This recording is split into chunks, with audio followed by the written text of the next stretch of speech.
Hello again, everybody. Gary Ferman and Stephen Wagner here, and this is your CaneSport Recruiting Minute. Although I think it's going to be a few minutes this morning because we have a couple things to talk about. Miami has a new center, and his name is Zach Carpenter, a transfer from the University of Indiana. And the Hurricanes also have a commitment from a running back that they have coveted by the name of Jordan Lyle, and from St. Thomas Aquinas High School. He has now announced that he will be a Miami Hurricane. And Stephen, let me start with Lyle. You know, it's funny. I'd say about 4 months ago, I was talking to somebody at St. Thomas, and they said to me, like, we don't understand why Miami is not seriously recruiting Jordan Lyle. And went on to tell me how good they think he's going to be. This was before the season.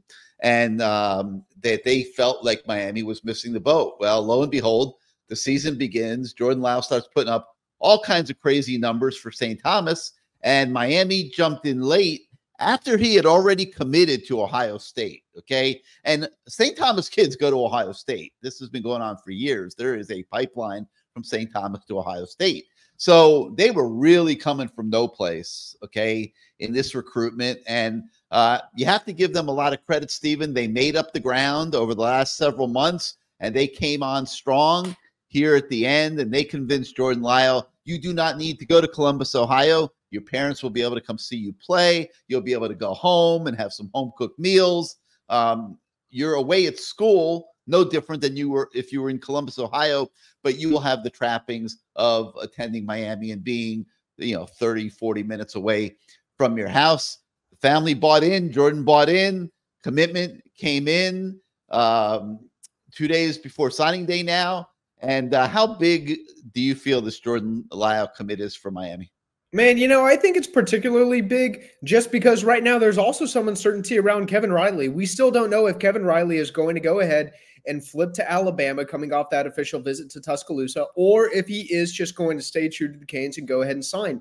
If Miami ends up getting both of those backs in this class, that's obviously a very, very good problem to have when you have a top 75 prospect and then you've got a top 40 prospect, both in your running back room that's already very, very talented and very young and seems to have a very bright future ahead of it.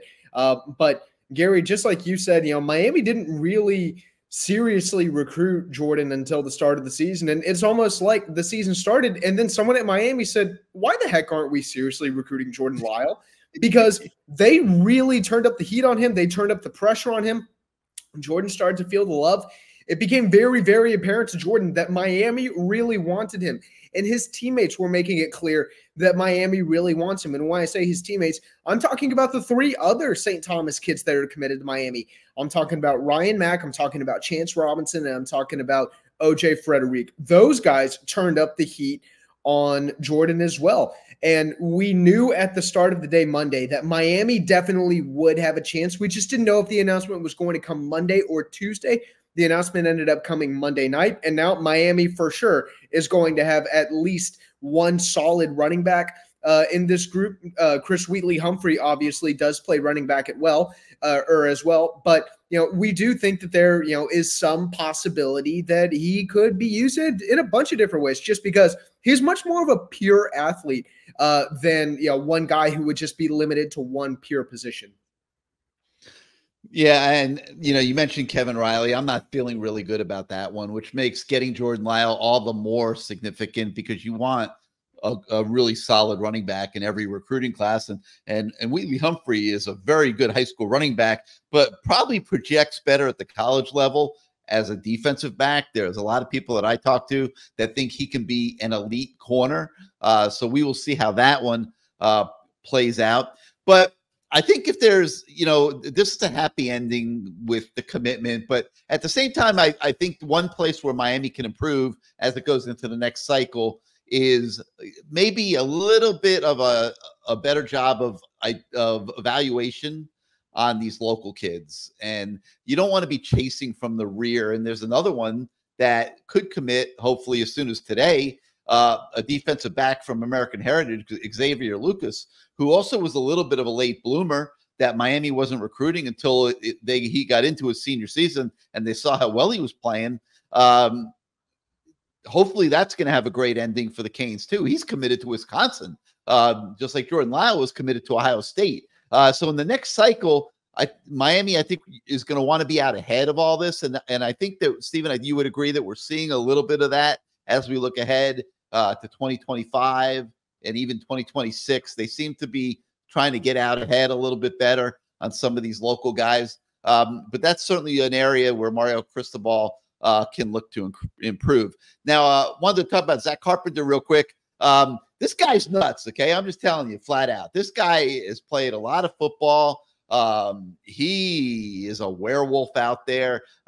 Maybe not quite as good as Matt Lee, who he'll probably be replacing in the starting lineup from Miami, but will certainly play with the same motor probably. And I think, Stephen, that when you look at how late in the game this is with the portal and everything, and Matt Lee leaving, and the pressure to find a veteran center who you could pencil in next season, Carpenter's probably about as good as you could probably hope for at this point.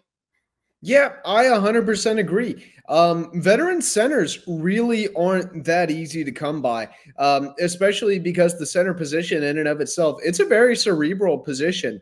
You traditionally kind of hope that your center is the smartest member of your offensive line. No disrespect to the other four positions, but it's a position that requires a ton of mental capacity to make sure that you have the right calls, and also to kind of be a leader on that offensive line, to really, command the huddle before handing it over to the quarterback, and the quarterback calls the plays. I definitely think that center's a really challenging position. They aren't exactly a dime a dozen. You can't just cast a stone and find three good centers the same way that you can find three good receivers or three good safeties. Center is a much more nuanced position. And yeah, I really do think this is about the best that Miami could have hoped for at this point, in terms of, going into the portal and getting a transfer center. And, Matt Lee is not going to be an easy guy to replace at all. And best of luck to him in the NFL. I really hope he has a long career.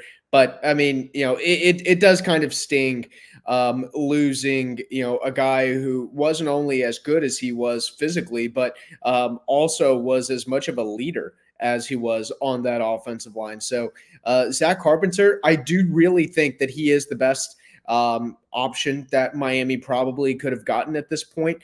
And I do think that Miami did land a pretty good guy in the end. Yeah, this is a guy, he started 27 games in college. Okay, so he's played a little football.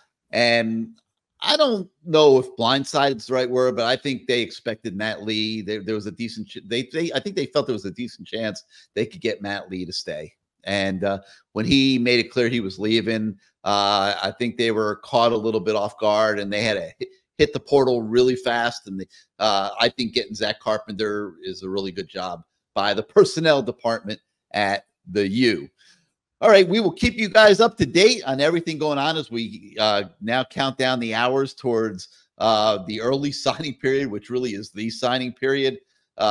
Miami loading up that roster and trying to close here on a few guys down the stretch that will give the Canes a top 5 recruiting class. So for Stephen Wagner, I'm Gary Ferman. This has been your CaneSport recruiting couple of minutes. We'll see you next time, everybody.